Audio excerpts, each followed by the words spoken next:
Cinema collections అంతకంతకు పెరిగిపోతున్నాయి. దేశవ్యాప్తంగా పంపిణీదారులు స్క్రీన్లను ఇంకా పెంచుకుంటూనే పోతున్నారు. ఈ ఫ్లో ఇంకా ఎంతవరకు వెళ్ళొచ్చు? అసలు చావా సినిమా 1000 కోట్ల దిశగా వెళ్తుందనే దాంట్లో నిజమెంత? విక్కీ కౌశల్ చావా బాలీవుడ్ బాక్స్ ఆఫీస్ ను షేక్ చేస్తుంది.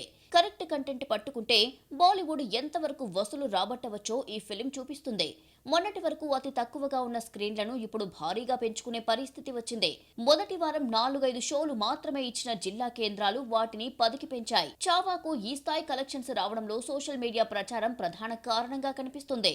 అలాగే ఈ సినిమాకు ధీటుగా మరో ఫిలిం రాకపోవడంతో చావాకు తగినన్ని స్క్రీన్లు దొరికేందుకు రూట్ క్లియర్ అయ్యింది.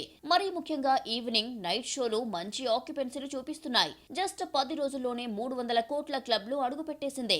బుక్ మై షోలో అయితే వీకెండ్ లో గంటకు 50,000 టికెట్లు అమ్ముడుపోవడం సినిమాకున్న క్రేజ్ ఏంటో చూపిస్తుంది. ట్రేడ్ వర్గాల రిపోర్టు ప్రకారం ఇంకో 2 వారాలు కనిష్టంగా ఈ జోరు ఇలాగే కొనసాగేలా కనిపిస్తుంది. ఆ లెక్కన చూస్తుంటే 6 నుంచి 700 కోట్ల మార్క్ కష్టమేమీ కాదు, ఈజీగా రీచ్ అవుతుంది. ఓటీటీ రిలీజ్, మల్టీప్లెక్స్ల నిబంధనల ప్రకారం 50 రోజుల తర్వాతే కాబట్టి థియేటర్ అనుకొచ్చిన ఇబ్బంది ఏమీ లేదు. కాకపోతే ఈలోపు ఎలాంటి పైరసీ జరగకుండా థియేటర్ నిర్వాహకులు చూసుకోవాలి.